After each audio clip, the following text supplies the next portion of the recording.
hari ni akak nak try buat demo tentang ubat ketiak atau yang selalu kita pakai kat pasaran tu deodorant kan. Yang ini jenama X kat pasaran lah. Nampak ada api kan?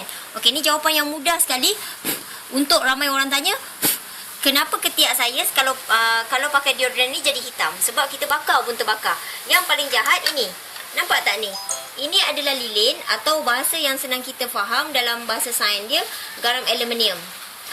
Tujuan garam aluminium atau lilin ni bila kita pakai dekat ketiak, dia blok kita punya saluran darah tu daripada dia blok kita punya ketiak tu daripada keluar peluh tau. Jadi peluh tadi tak keluar ikut ketiak kita, tapi peluh tu pergi ke mana tau? Dia akan pergi pada saluran darah yang terdekat, iaitu payudara lah. Sebab itu perempuan lebih cenderung kena kanser payudara, sebab perempuan fitrah dia memang suka cantik-cantik dan wangi-wangi. So garam aluminium ni sangat bahaya sebab dia boleh blok peluh kita yang sepatutnya keluar, kita tak kasih keluar. Okey, settle yang ini saya nak tunjuk bezanya dengan kita punya Aloe Evershield, ubat ketiak juga, tapi jenama Forever.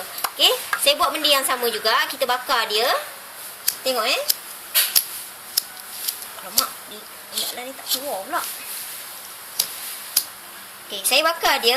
Awak tengok dia tidak terbakar. Dia tidak terbakar, tapi dia juga cair. Sebab kita bakar dia kan? Maksudnya dia free alkohol, tak ada alkohol lah. Dan dia juga tiada garam aluminium yang sangat bahaya macam ubat ketiak yang jenama X ni. Nampak? Dia tak ada pun garam aluminium tu. So bila kita pakai dia, ketiak kita tetap juga berpeluh tapi tidak berbau. Lagi satu, ini multi purpose. Pertama, dia boleh tahan sehingga 7-8 bulan. Sangat panjang lah, besar ni lah. So sangat jimat. Boleh juga kerat sikit, letak kat rak-rak kasut, bau kasut hilang. Kerat lagi sikit, gantian ubat gegat kat gerobok tau. Kalau tikus dengan baju kita, tikus dengan lipas suka gigit baju kita. Jadi kerat sikit, letak kat gerobok, gantian ubat gegat.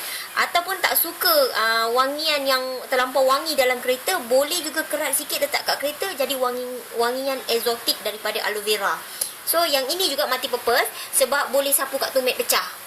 Tumit pecah untuk ketiak tadi yang hitam disebabkan yang ini jenama X ni boleh jadi putih sebab aloe vera sangat bagus untuk kulit. So dia multi purpose, boleh guna pakai dengan suami atau anak beranak selama 7-8 bulan. Sangat jimat. Harga jual dia cuma RM40 je plus dengan GST 6%. So kalau awak jadi ahli, tolak 15% selama-lamanya. Boleh pakai 7-8 bulan. Okey.